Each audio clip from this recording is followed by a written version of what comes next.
மனைவியின் செருப்பை துடைக்கும் ஏழை கணவன் முன் சிட்டியில் மிகப்பெரிய கோடீஸ்வரர்கள் ஏன் மண்டியிட்டனர்?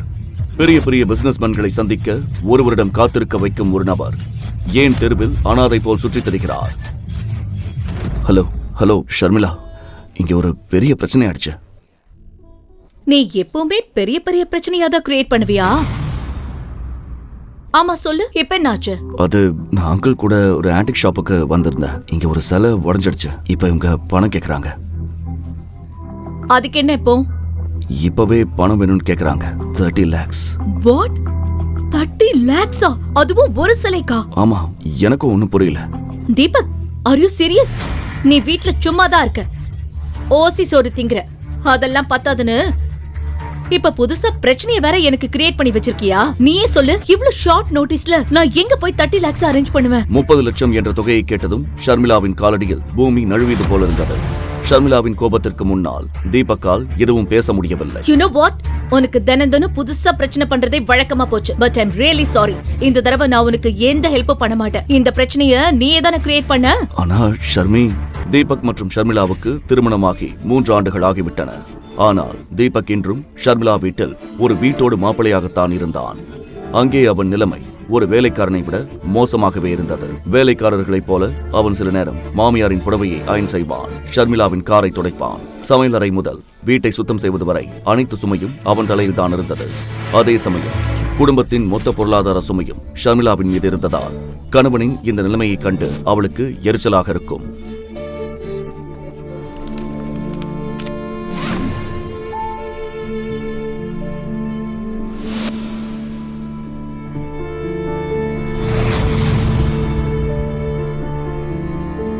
ஆனா ஷர்மி, இந்த சிலை அப்பா கையால தான் உடைச்சது. இதுல ஏன் தப்பு என்ன இருக்கு? நான் சொல்றத கேட்க ஒரு சான்ஸாவது கொடுத்துருக்கலாம்ல. நான் பேசுறத கேட்காமலேயே போனை கட் பண்ணிட்டேன்.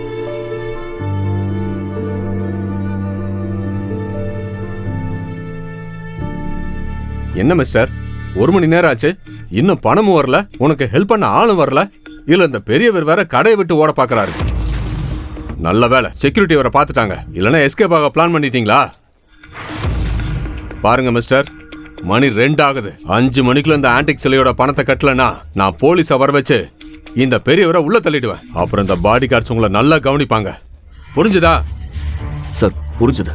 ப்ளீஸ் ஒரு 2 நிமிஷம். சரி, நாங்கள் இதை எப்படியாவது ஷார்ட் அவுட் பண்ணிடுறோம். அங்கிள், பணம் கட்டாம இவங்க நம்மளை போக விட மாட்டாங்க. ஆனா எனக்கு ஜெயிலுக்கு போக பயமா இருக்கு. ப்ளீஸ் நீ ஏதாச்சும் பண்ணு, எனக்கு பதிலாக நீ ஜெயிலுக்கு போயிடு. எப்படியும் என் குடும்பம் 3 வருஷமா உனக்கு சோறு போட்டு தங்க இடம் கொடுத்துருக்குல்ல, எனக்காக இதை கூட செய்ய மாட்டியா நீ?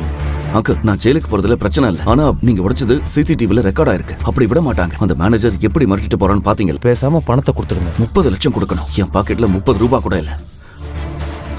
நான் சம்பாதிக்கல. எனக்கு செலவுக்கே ஷர்மிளா தான் காசு தரா.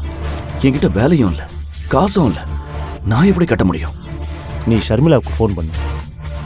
நான் அவளுக்கு ஃபோன் பண்ணேன். அவ நான் சொல்றதை கேட்காமலேயே கட் பண்ணிட்டா. நீ ஒரு யூஸ்லெஸ், சுத்த waste.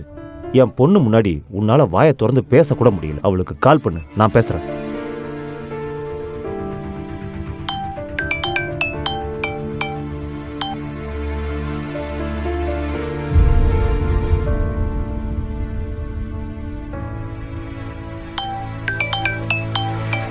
Deepak, are you mad?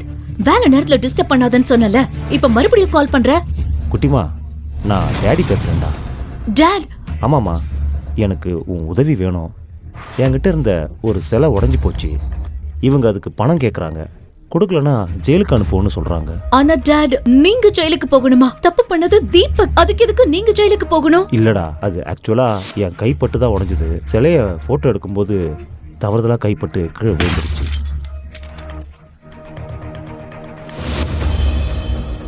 Dot, ஏற்கனவே வீட்ல தீபக் எவ்வளவு ப்ராப்ளம் பண்றான்னு உங்களுக்கு தெரியும். இப்போ நீங்களும் என் லைஃப்ல புதுசா ப்ராப்ளம் கொண்டு வரீங்களா? ஆனா குட்டிமா. சரி பரவாயில்ல, நீங்க எங்க இருக்கீங்கன்னு சொல்லுங்க, நான் அம்மாவை கூட்டிக்கிட்டு வரேன். நாங்க எக்மோர்ல இருக்கிற ஆன்டிக் ஷாப். சரி, அங்கே இருங்க, நான் இப்பவே வரேன். ஷர்மிளாவுக்கு முன்னால் ஒரு பெரிய பிரச்சனை காத்திருந்தது. அதிலிருந்து வெளிவருவது அவளுக்கு எளிதாக இல்லை. உண்மையில் ஷர்மிளாவின் அப்பா கணேஷ் சிட்டியில் இருக்கும் பணக்கார குடும்பங்களில் ஒன்றான சிவம் ஃபேமிலியை சேர்ந்தவர். ஆனால் கணேஷின் அம்மா காயத்ரி தேவிக்கு தீபக் மற்றும் ஷர்மிளாவின் திருமணத்தில் விருப்பமே இல்லை. 3 வருடங்களுக்கு முன்பு ஷர்மிளாவின் தாத்தா சதாசிவம் கோயிலில் தீபக்கை சந்தித்திருந்தார். தீபக்கை அடையாளம் கண்ட அவர் தனது செல்ல பேத்தி ஷர்மிளாவுக்காக அவனை தேர்ந்தெடுத்தார். ஷர்மிளா தன் தாத்தாவை மிகவும் நேசித்தாள். அதனால் அவர் பேச்சை மீறவில்லை.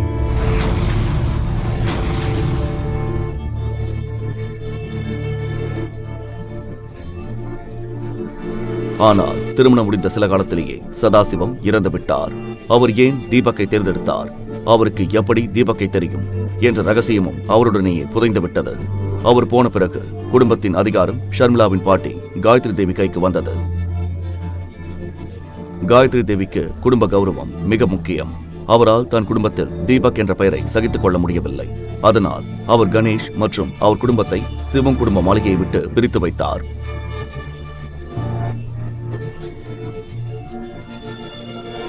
ஷர்மிளா இன்றும் அந்த அதிர்ச்சியிலிருந்து மீளவில்லை.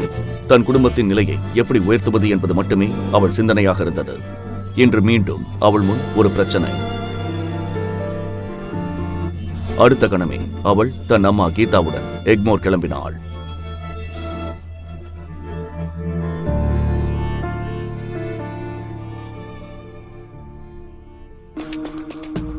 டாட், நீங்க ஓகே தானே? இதெல்லாம் எப்படி நடந்தது? நீங்க 2 பேரும் இவ்ளோ பெரிய கடையில என்ன பண்ணிட்டு இருந்தீங்க? அது ஆக்சுவலா நாங்க அந்த வழியா போயிட்டு இருந்தோம். அங்கிளுக்கு இதெல்லாம் பார்க்க ஆசையா இருக்குன்னு சொன்னாரு. அதான். எப்பவும் போல இந்த வேலையை கூட உன்னால உருப்படியா செய்ய முடியல. அவருக்கு சிலை பார்க்க ஆசையா இருந்தா நீ பார்த்து பத்திரமா கூட்டிட்டு போக மாட்டியா? இல்ல ஆண்டி, நான் இதுல என்ன பண்ண முடியும்? நான் அங்கிள் கிட்ட சொன்னேன். ஆனா அவர் சொன்னா நீ கேட்டுப்பியா? நீ எப்ப இருந்து இவ்ளோ நல்லவனா மாறின? மாம், இதெல்லாம் நம்ம அப்புறமா பேசிக்கலாம். இப்போதைக்கு எது முக்கியமோ அத பத்தி யோசிக்கலாம். இந்த 30 லட்சத்துக்கு நம்ம எங்க போறது? அத நினைச்சாதான் கோவமா வருது. உங்க அப்பாவும் நமக்குன்னு சொத்து எதுவும் வச்சுட்டு போகல. இந்த தரித்திரத்தை வேற நம்ம தலையில கட்டிட்டு போயிட்டாரு. மாம், என்ன மாம்? இந்த சிலையோட பணத்தை கட்டணும்னா நான் என் வீடு காரு எல்லாத்தையும் வித்துட்டு நடு தெருவுல தான் நிக்கணும். அப்படியே வித்தாலும் இவ்வளவு பணம் கிடைக்காது. எல்லோரும் பிரச்சனையை தீர்க்க வழி தெரியாமல் யோசனையில் ஆழ்ந்தனர். நேரம் போய்கொண்டே இருந்தது. மேனேஜரின் பார்வை கணேஷ் மீதே இருந்தது. பணம் கிடைக்கும் நம்பிக்கை இழந்த அவர் கமிஷனருக்கு தகவல் கொடுத்துவிட்டு 3 மணி நேரம் முடிவதற்காக காத்திருந்தார். டாட், நான் பாட்டி கிட்ட உதவி கேட்டு பார்க்கட்டுமா? அவங்க பணத்தை நான் கொஞ்சம் கொஞ்சமா திருப்பி கொடுத்துடுறேன். ஆனா ஷர்மிளா, பாட்டி உனக்கு ஹெல்ப் பண்ண மாட்டாங்க. அதுக்கு என்ன காரணம்னு உனக்கே தெரியும். பரவாயில்ல மாம், ஒரு வாட்டி பேசி பார்க்கறதுல என்ன தப்பு? நான் கால் பண்றேன். அடுத்த நொடியே ஷர்மிளா தன் பாட்டி காயத்ரி தேவியை போனில் அழைத்தாள். இருப்பினும் அவளுக்குள் பயம் இருந்து கொண்டே இருந்தது. காயத்ரி தேவி தனது அழைப்பை ஏற்பாரா மாட்டாரா என்ற அச்சம் அவளுக்கு இருந்தது. ஹலோ பாட்டி, நான் அட, உன் நம்பர் என்கிட்ட இருக்கு. என்ன விஷயம்னு சொல்லு. காயத்ரி தேவி அவள் சொல்வதை கூர்மையாக கவனித்துக் கொண்டிருந்தார். சரி, நான் உனக்கு பணம் தரேன். ஆனா அதுக்கு பதிலா நீ என்னோட ஒரு கண்டிஷனை ஏத்துக்கணும். கண்டிஷனா? என்ன கண்டிஷன்? நம்ம குடும்பம் சீக்கிரமே சென்னையோட மிகப்பெரிய கம்பெனியான எஸ்வி குரூப்ஸோட சேர்ந்து பிசினஸ் பண்ண போறோம். உனக்கு என் மேல கொஞ்சமாவது மரியாதை இருந்தா, இல்ல நீ என்ன பாட்டியா மதிச்சா, இப்பவே இந்த நிமிஷமே நீ டிவோர்ஸ் பண்ணிடு. அப்புறம் எஸ்வி குரூப்ஸோட சேர்மன் பையன் விவேக்க கல்யாணம் பண்ணிக்கோ. ஆனா பாட்டி, நீங்க ஏன் இப்படி எல்லாம் பேசுறீங்க? இந்த விஷயத்துல தீபக் மேல எந்த தப்பும் இல்லையே. பாரு, எனக்கு அத பத்தி எல்லாம் கவலை இல்ல. உனக்கு என் கண்டிஷன் சம்மதம்னா நான் உனக்கு உதவி செய்வேன். பாட்டி, என் அப்பா உங்க பையன், சொந்த பையனுக்கே நீங்க இப்படி துரோகம் பண்றீங்களே. இன்னைக்கு கணேஷ் இந்த பிரச்சனையில இருக்கான்னா அதுக்கு காரணமே நீதான். அதனால என் கண்டிஷனுக்கு ஓகே சொன்னா நான் பணம் தர தயார். ஆனா பாட்டி, நான் ஷர்மிளாக்கு முன்னால் இப்போது வேறு வழி எதுவும் தெரியவில்லை. ஷர்மிளா, ப்ளீஸ் கவலைப்படாத. நான் ஏதாவது பண்றேன். இப்ப என்ன பண்ணுவ நீ? இவ்ளோ பெரிய தொகையை வெளியில போய் பிச்சை எடுத்துட்டு வருவியா? ஷர்மி, இப்போ நான் சொல்றத கேளு. நீ இன்னைக்கே இந்த ஆளை டிவோர்ஸ் பண்ணிட. இவன் உன் லைஃபை விட்டு போயிட்டா பாட்டி நம்மள வீட்டுக்குள்ள சேர்த்துப்பாங்க. அது மட்டும் இல்லாம விவேக் உன் ஃப்ரெண்டு தானே. அவனுக்கு உன்னை பத்தி நல்லா தெரியும். அவன் கண்டிப்பா உனக்கு ஹெல்ப் பண்ணுவான். அவங்க அப்பா பெரிய பணக்காரரு. 30 லட்சம்லாம் அவங்களுக்கு ஒரு மேட்ரே இல்ல. கமான் ஷர்மி. கீதாவுக்கு இப்போது விவேக்கை தவிர வேறு வழி தெரியவில்லை. ஆனால் விவேக்கை பற்றிய ஒரு உண்மை ஷர்மிளாக்கு நன்றாக தெரியும். உண்மையில் விவேக் எஸ்வி குரூப்பின் வைஸ் பிரசிடென்ட் சேகரின் ஒரே மகன். அவன் சிறுவயதிலிருந்தே உல்லாசமாக திரிபவன். பெண்கள் என்றால் அவனுக்கு பலவீனம். அதனால் 3-4 நாட்களுக்கு ஒருமுறை ஒரு புதிய பெண் அவன் வலையில் சிக்குவாள். அவன் மீது நிறைய வழக்குகள் இருந்தாலும் சேகரின் அதிகாரம் மற்றும் பணத்திற்கு முன்னால் எந்த போலீசும் ஒன்றும் செய்ய முடியவில்லை. விவேக் பலமுறை ஷர்மிளாவிடமும் தன் வேலையை காட்ட முயற்சி செய்திருக்கிறான். கல்லூரியிலும் அவன் ஷர்மிளாவின் பின்னாலேயே சுற்றி கொண்டிருப்பான். ஆனால் ஷர்மிளா அவனை ஒரு பொருட்டாகவே மதித்ததில்லை. மறுபுறம் இதுவரை அமைதியாக இருந்த தீபக் விவேக் பெயரை கேட்டதும் கோபமடைந்தான். ஆனால் இந்த நேரத்தில் அவன் பேச்சை கேட்க யாரும் தயாராக இல்லை. அவன் உடனே தனது போனை எடுத்துக்கொண்டு ஷோரூமை விட்டு வெளியே சென்றான்.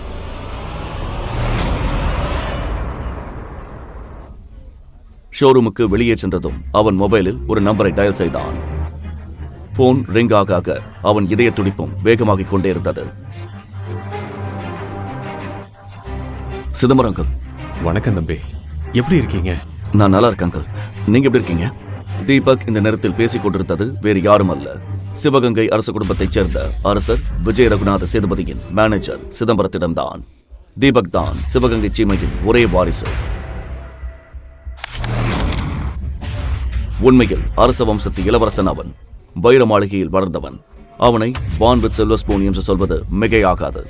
ஆனால் வளர வளர வெளி உலகை அறியும் ஆர்வம் அவனுக்குள் அதிகரித்தது. அவனுக்கு அந்த ராஜ வாழ்க்கை வெறுத்து போனது. அந்த சமயத்தில் தீபக்கின் தாத்தா சேதுபதி தன் நெருங்கிய நண்பரின் பேத்தி சௌந்தர்யாவுடன் அவனுக்கு திருமணம் நிச்சயித்தார். சௌந்தர்யா அவனது சிறுவயது தோழி என்றாலும் தீபக் அவளை காதலிக்கவில்லை. ஆனால் அவன் குடும்பம் அதை ஏற்க தயாராக இல்லை.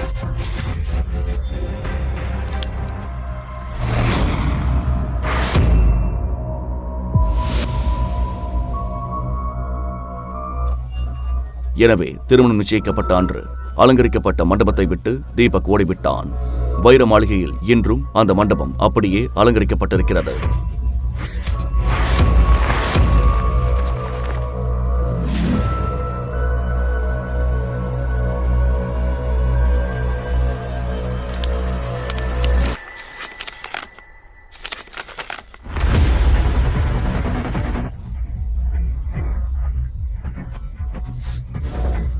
சின்னையா, நீங்க போனதுல இருந்து இந்த அரண்மனையே வெறிச்சோடி போச்சு. உங்களை ரொம்ப மிஸ் பண்றோம்.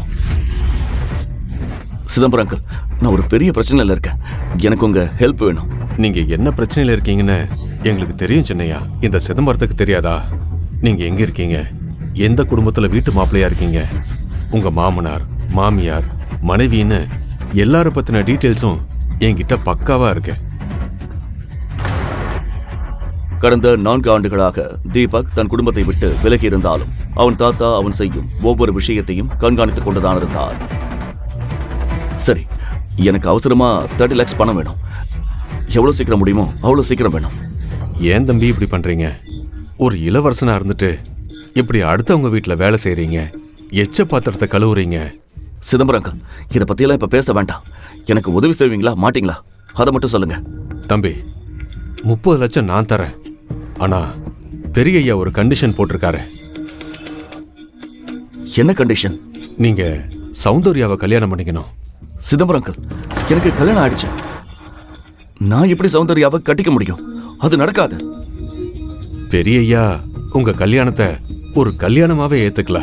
நீங்க போனதுக்கு அப்புறம் அவர் மேல நிறைய கேள்வி வந்துச்சு. இந்த சிதம்பரத்தால பெரிய ஐயா பேச்ச மீற முடியாது. பணத்துக்கு பதிலா நீங்க உங்க மனைவியை விவாகரத்து செஞ்சுட்டு சௌந்தர்யாவை கல்யாணம் பண்ணிக்கணும். மறுப்பதற்கு முன் ஷர்மிளாவின் முகம் அவன் நினைவில் வந்தது.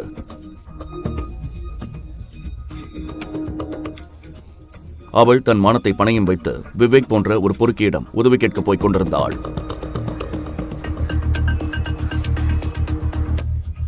சரி சிதம்பரம் அங்கிள், எனக்கு சம்மதம்.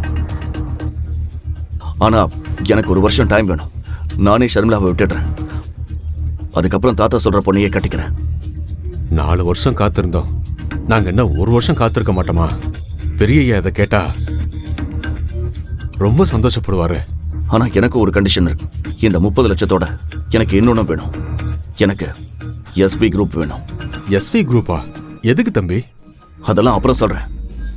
தீபக் தம்பி, நீங்க இப்பவே சொல்லணும். ஏன்னா இந்த சிதம்பரம் இப்போ எஸ்வி குரூப்ஸ் ஆபீஸ் வாசல்ல தான் நிக்கிறேன். என்ன, நீங்க எஸ்பி குரூப்ஸ் வெளியில இருக்கீங்களா? ஆமா சின்னையா, எனக்கு இங்க சின்ன வேலை இருக்கு. நீங்க இங்க வந்துருங்க. அதுக்குள்ள நான் கம்பெனியை வாங்குற வேலையை ஆரம்பிக்கிறேன். சரி சிதம்பரம் அங்கிள், நான் இப்பவே கிளம்பி வரேன். தீபக்கிற்கு சிதம்பரத்தின் செயல்படும் விதம் நன்றாக தெரியும். சிதம்பரம் வாக்கு தவறாதவர். அவருக்கு முன்னால் பெரிய பெரிய மனிதர்களும் வாயடைத்து போவார்கள். அங்கே கீதா ஷர்மிளாவை விவேக்கிடம் அனுப்ப வற்புறுத்தி கொண்டிருந்தாள். தீபக் மனதிற்குள் சீக்கிரம் செக் வாங்கணும், அப்பதான் ஷர்மிளாவை அந்த விவேக்கிட்ட இருந்து காப்பாற்ற முடியும் என்று நினைத்தான். அட தம்பி, நில்லு நில்லு, சீக்கிரமா போங்க. தீபக்கை பார்த்ததும் சிதம்பரத்தின் கண்கள் கலங்கின. தம்பி நிறுத்து நிறுத்து நிறுத்து நிறுத்துப்பா. உலகம் அவனை கடந்த 4 ஆண்டுகளாக ஒரு சாதாரண ஆளாக நினைத்தாலும் அவன் நினைத்தால் எஸ்பி குரூப்ஸ் போன்ற 10 கம்பெனிகளை ஒரே நொடியில் வாங்கும் மாபெரும் சக்தி படைத்தவன் என்று சிதம்பரத்துக்கு மட்டுமே தெரியும்.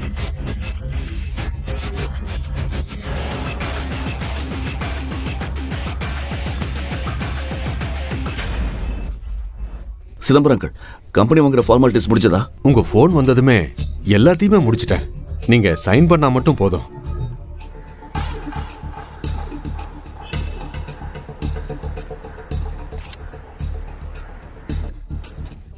குட். நீங்க இன்னொரு வேலையும் பண்ணணும். இந்த கம்பெனி சேர்மன் சேகர், அவன் பையன் விவேக், சேகர் பர்மிஷன் இல்லாம இங்க எதுவும் நடக்காதுன்னு கேள்விப்பட்டேன். உண்மைதான். நைஸ். சேகர் ரொம்ப உழைச்சிட்டாரு. அவருக்கு ரெஸ்ட் தேவை. அவரை கம்பெனியை விட்டு தூக்கிட்டு நேரா ஜெயிலுக்கு அனுப்புங்க. இனிமே இந்த கம்பெனி பவர் உங்க கையில தான். நீங்க என்ன வேணா பண்ணலாம். நீங்க நினைச்சா நீங்களே சேர்மன் ஆகலாமே தம்பி. இல்லங்க, எனக்கு சேர்மன் பதவி வேணாம். இந்த கம்பெனியோட வைஸ் சேர்மன் யாரு? ஆதவன். அப்போ ஆதவனுக்கு ஃபோன் பண்ணி அவர் தான் இந்த கம்பெனியோட நியூ சேர்மன் சொல்லிடுங்க. சிதம்பரத்தை பார்த்து யாரும் கேள்வி கேட்க துணிய மாட்டார்கள். தீபக்கின் கண்களில் ஒரு புது ஒளி தெரிந்தது.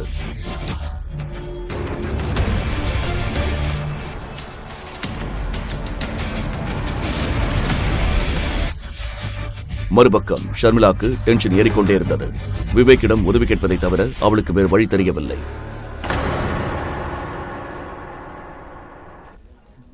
இங்கே தீபக் மற்றும் சிதம்பரம் ஆபீஸுக்குள் நுழைய அங்கே 32 வயது மதிக்கத்தக்க ஒரு பெண் அவர்களை கேபினுக்குள் நுழைய விடாமல் தடுத்தாள். நீங்க 2 பேரும் எப்படி உள்ள வந்தீங்க? யாரை கேட்டு வந்தீங்க?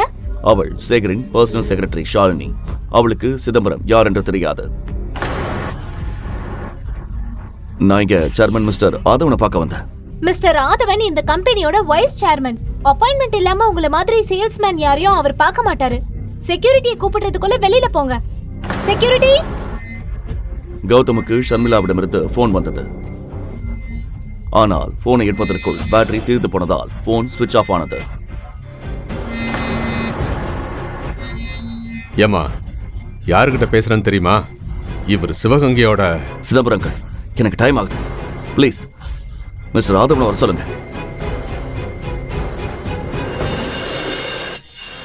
ஹலோ. ஆதவனுக்கு சிதம்பரத்தை நன்றாக தெரியும். அவர் செய்து கொண்டிருந்த வேலையை விட்டுவிட்டு உடனே ஓடி வந்தார். பாருங்க, நான் உங்க 2 பேருக்கும் லாஸ்ட் வார்னிங் தரேன்.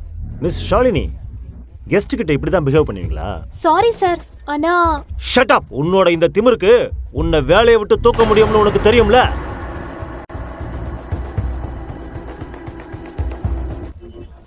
ஆபீஸில் இப்படி அவமானப்பட்ட ஷாலினி உடனே சேகருக்கு போன் செய்து நடந்ததை கூறினாள். மறுபுறம் தீபக் சிதம்பரத்துடன் ஆபீஸ் ஃபார்மாலிட்டிஸை முடித்துக் கொண்டிருந்தான். மணி 4 ஆகியிருந்தது. இன்னும் 2 மணி நேரம்தான் பாக்கி. கையெழுத்து போட்டுவிட்டு வெளியே வரும்போது வாசலில் ஒரு நபர் கோபத்துடன் நின்றிருந்தார். என்ன நடக்குதுங்க? ஆதவன், உனக்கு அவ்வளவு தைரியமா? நீயே சேர்மன் சொல்லிக்கிற? ஷாலினிய வேற வேலையை விட்டு தூக்கிட்ட? எவ்வளவு திமிரு உனக்கு? சொல்லுடா. மிஸ்டர் ஆதவனுக்கு அந்த அதிகாரத்தை நான் தான் கொடுத்தேன். இன்னிலிருந்து அவர்தான் இந்த கம்பெனி சேர்மன். அப்படியா? நீ யாருன்னு நான் தெரிஞ்சுக்கலாமா? ஏன் கம்பெனிக்குள்ள அத்துமீறி நுழைய உனக்கு எப்படி தைரியம் வந்துச்சு? சிவகங்கை சிதம்பரம். அந்த பெயரை கேட்டதும் சேகரின் காலடியில் பூமி நழுவியது.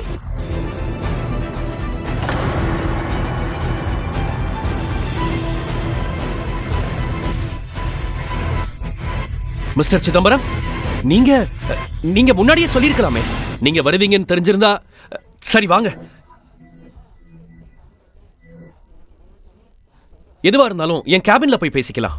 மிஸ்டர் சேகர், பேசுற நேரம் முடிஞ்சு போச்சு. இந்த கம்பெனி பேர்ல நீங்க என்னெல்லாம் தில்லுமுள்ளு பண்றீங்கன்னு எங்களுக்கு நல்லாவே தெரியும். இத பாருங்க. தீபக் ஒரு கடிதத்தை அவர் கையில் கொடுத்தான். அதில் கம்பெனியின் புதிய உரிமையாளர் தீபக் என்று தெளிவாக எழுதப்பட்டிருந்தது.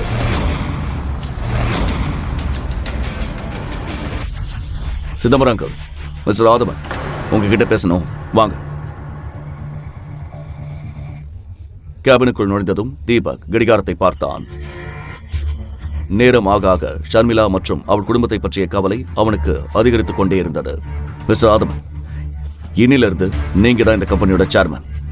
எல்லா முடிவையும் நீங்க தான் எடுக்கணும். நான் ரொம்ப நேர்மையாக வேலை செய்வேன் சார். உங்களுக்கு எந்த கம்ப்ளைண்ட்ஸும் வராது. குட். அப்புறம் அந்த சேகர், விவேக் பத்தின எல்லா விவரமும் எனக்கு வேணும். அவங்க நிறைய பொண்ணுங்க வாழ்க்கையை நாசமாக்கியிருக்காங்க. அவங்க ஜெயிலுக்கு போற நேரம் வந்துடுச்சு. நீங்க டென்ஷன் ஆக வேண்டாம் சார். அவங்களுக்கு எதிரான எல்லா ஆதாரமும் என் லாக்கர்ல இருக்கு. என்னைக்காச்சும் ஒருத்தர் இவங்களை தட்டி கேட்பாருன்னு எனக்கு தெரியும். அந்த நாளுக்காகத்தான் நான் காத்துட்டு இருந்தேன் சார். இன்னைக்கே எல்லா ஆதாரத்தையும் உங்ககிட்ட தரேன். நைஸ். சிதம்பரம், என்னோட செக் கொடுங்க. தேங்க்யூ. சிதம்பரத்திற்கு வெளியே நின்றிருந்த பாடிகார்டிடமிருந்து போன் வந்தது. போனை எடுத்ததும் சிதம்பரம் அதிர்ச்சியுடன் தீபக்கை பார்த்தார். தீபக் எப்படி இந்த சிக்கலை தீர்க்கப் போகிறான்?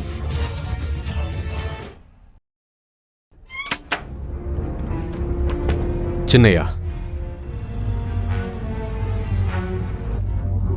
ஷர்மிளா இப்பதான் விவேக் ரூமுக்கு போயிருக்காங்க. ஷர்மிளாவை தன் கேபினுக்கு வரவழைத்தான் என்று தீபக்கிற்கு நன்றாக தெரியும். அவன் கேபினில் ஒரு போதைப்பொருள் எப்போதும் இருக்கும். அதை வைத்து பெண்களை மயக்கி தன் இச்சையை தீர்த்துக் கொள்வான். ஆபீஸில் உள்ள பலருக்கு இந்த உண்மை தெரியும். ஆனால் விவேக் மற்றும் சேகருக்கு பயந்து யாரும் வாய் திறக்கவில்லை.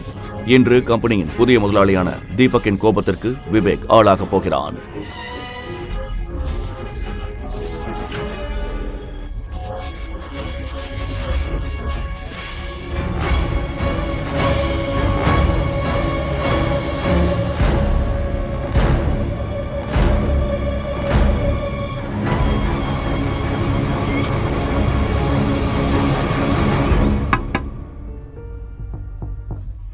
Come in.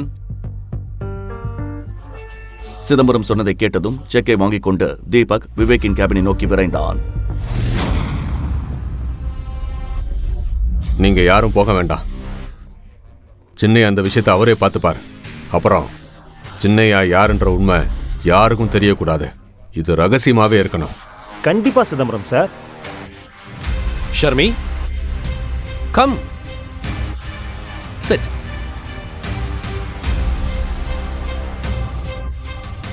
So, எப்படி போயிட்டு இருக்கு? ஷர்மிளா கேபினுக்குள் வந்ததும் விவேக்கிடம் எல்லா விஷயத்தையும் சொன்னாள். தீபக்கின் கண்களில் பதற்றம் அதிகரித்துக் கொண்டே இருந்தது. ஷர்மி, இவ்வளவு பெரிய விஷயம் நடந்திருக்கு, இப்போ வந்து என்கிட்ட சொல்ற? இதெல்லாம் நீ முன்னாடியே என்கிட்ட சொல்லியிருக்கணும். Have a drink. இல்ல விவேக், நான் ட்ரிங்க் பண்ண மாட்டேன்.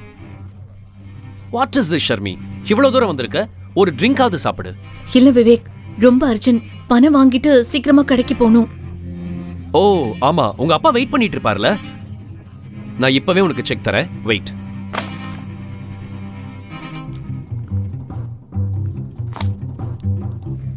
அப்புறம் நீ ட்ரிங்க் பண்ணலைன்னா எனக்கு வருத்தமா இருக்கும். தேங்க்ஸ் விவேக். ஆனா என்னால ட்ரிங்க் பண்ண முடியாது. நான் உன் பணத்தை எவ்வளவு சீக்கிரம் முடியுமோ அவ்வளவு சீக்கிரம் திருப்பி தந்துடுறேன். எனக்கு பணம் எல்லாம் ஒரு விஷயமே இல்ல. விவேக் மெல்ல ஷர்மிளாக்கு அருகில் வந்தான். அவன் கண்களில் வஞ்சக எண்ணம் தெளிவாக தெரிந்தது. யூனோ ஷர்மி, உங்க அப்பாவை இன்னைக்கு ஜெயிலுக்கு போறதுல இருந்து யாராலையும் காப்பாற்ற முடியாது accept me. Come on, just one drink. குடிச்சிட்டு செக்க வாங்கி போய்கிட்டே இரு. இதுல யோசிக்க என்ன இருக்கு?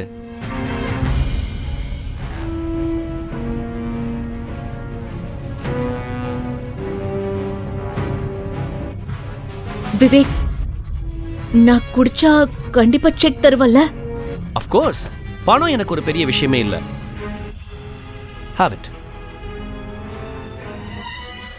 அவள் ட்ரிங்க்ஸை குடித்த பிறகு அவளுடன் இரவை கழிக்க அவன் ஏற்கனவே திட்டமிட்டிருந்தான். ஷர்மிளாவுக்கு வேறு வழி தெரியவில்லை. ஆனால் டம்ளர் அவள் உதட்டை தொடும் முன் கதவு பலமாக திறக்கும் சத்தம் கேட்டது.